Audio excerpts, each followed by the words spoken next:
Summer House Reunion Part 3. I can't even comprehend what the fuck is going on. Without a doubt, Wes took more than one beta blocker, right? Amanda probably took a whole bottle too.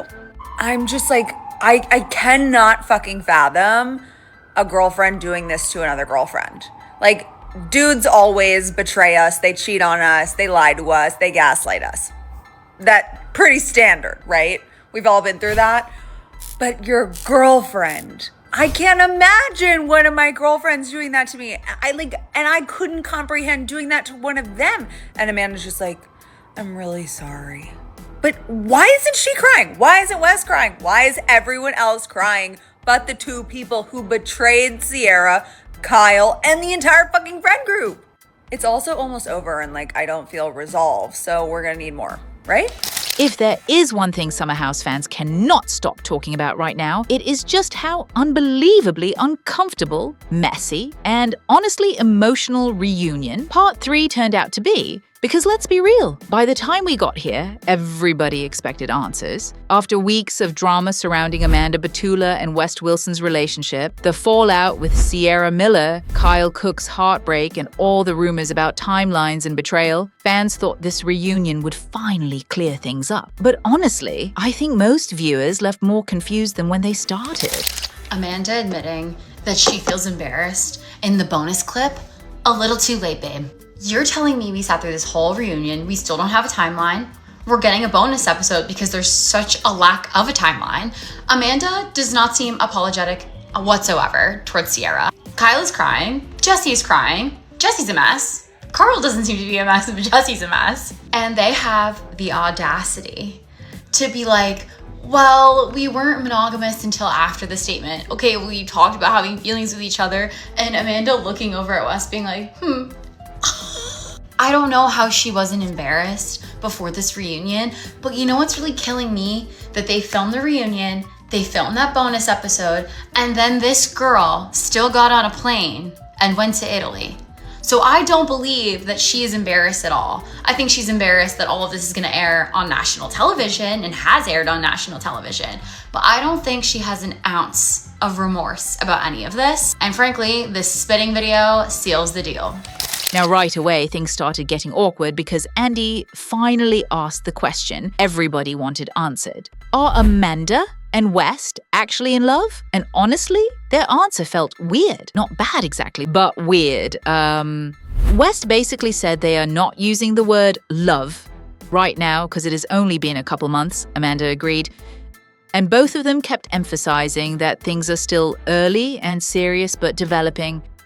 And listen, logically, that makes sense. Nobody needs to be screaming, I love you, after 2 months. But here is where things start feeling complicated. This relationship has already cost so much emotionally that people almost expected some huge declaration to justify the damage. Because let's be real for a second, this was not just two random people quietly dating. This relationship hurt Ciara. This affected Kyle. This shifted friendships, this divided the house, this turned friend groups upside down. So naturally, viewers are sitting there asking themselves, okay, if all of this happened, this relationship better be life-changing. And honestly, the energy between Amanda and West felt more like two people trying to survive backlash than two people fully enjoying being together. Oh my gosh, Andy Cohen saying, let's land this plane is exactly how I feel. Let's land this plane and never talk about it again. I literally don't care about it anymore, and I'm kind of over the West and Amanda show, okay? The bonus episode that's airing next week should have been in place of In the City. And then we wrap it up with a bow and put it behind us. I can't anymore. I cannot. But I will be watching next week, of course.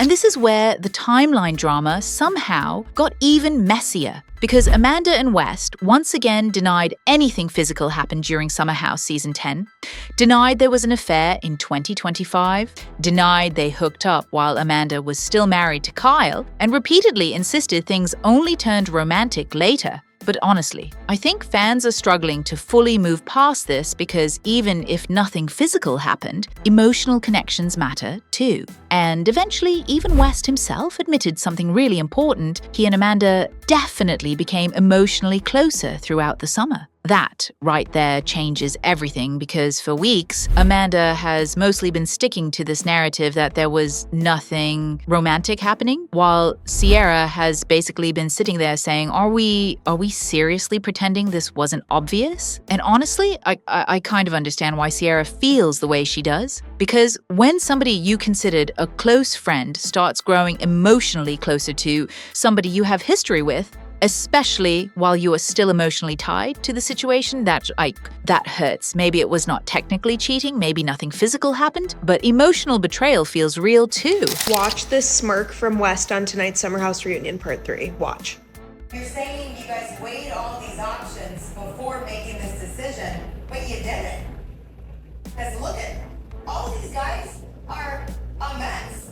And if you weighed all these decisions, then surely you must have thought how this would affect more than just the four of you. And I'm looking at you, Wes, because you're the manipulator here. Well, she made the first move. And like, you just are not thinking through in a bigger picture way. Bird's eye view. Like, this is. I'm calling this now. Lindsay says, West, you're the manipulator here. Kyle says, you also made the first move. West's flash of a smirk there is because his next steps have crystallized in his mind. He is going to paint Amanda as having been the aggressor in the relationship. He is going to position her as having made the first move. And he is smug because he has thought it through and he does know what he's going to do next. And he has a few more tricks up his sleeve to try and exit this unscathed. I don't think they'll work, but I think he thinks he has them. And I think he thinks he's smarter than everyone else out there on the couch.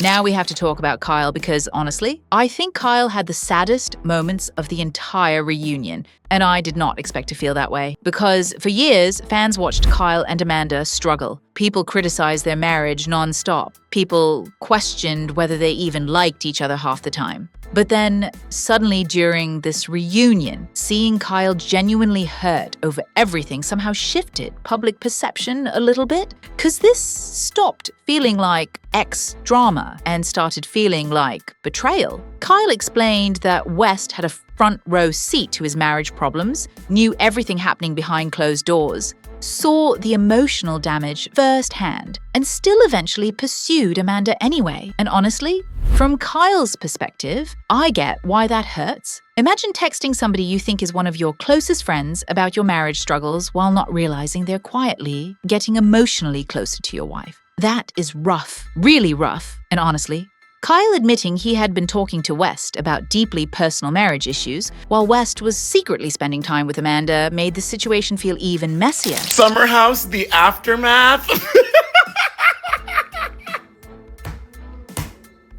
They announced it like it was doomsday. The best part about that reveal is like literally we are only getting it because Wes and Amanda answered no questions and now we're answering it on their time. They do not need to come back to any reality show forum. That's bullshit. Don't get me wrong, I'll watch. Okay, let's talk about part 3. Sorry. For those who don't know, we're talking about Summer House.